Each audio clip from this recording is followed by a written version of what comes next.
আপনারা যেহেতু পে স্কেলের ঘোষণা দিয়েছেন এবং পে স্কেলের মাধ্যমে কয়েক দফা যেহেতু আপনারা ইতিমধ্যে দ্রব্য মূল্য আপনারা বৃদ্ধি করেছেন, কোন রকমের টাল বাহানা আমরা যারা পে স্কেলের স্টেক হোল্ডার আছি মেনে নিব না।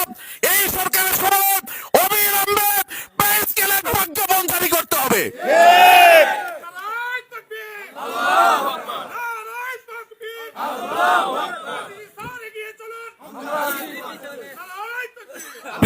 যেহেতু ইতিমধ্যে পে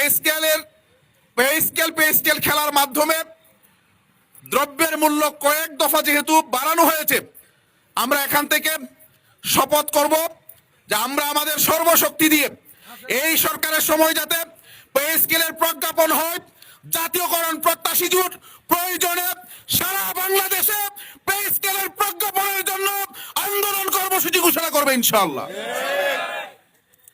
আমরা খসড়া আলোচনা ইতিমধ্যে করেছি, আমরা চিন্তা করছি আমরা সর্বপ্রথম জাতীয় প্রস্তাবে আমরা পে স্কেলের প্রজ্ঞাপনের দাবিতে একটি সংবাদ সম্মেলন করব।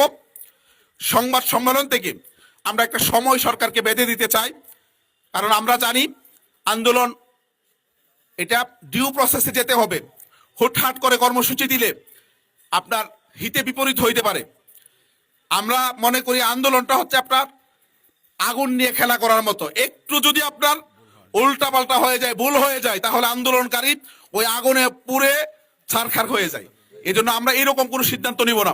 আমরা খসড়া আলোচনা করেছি, আমরা ইনশাআল্লাহ 2-1 দিনের মধ্যে মিটিং করে প্রেস ক্লাবে সংবাদ সম্মেলন করব।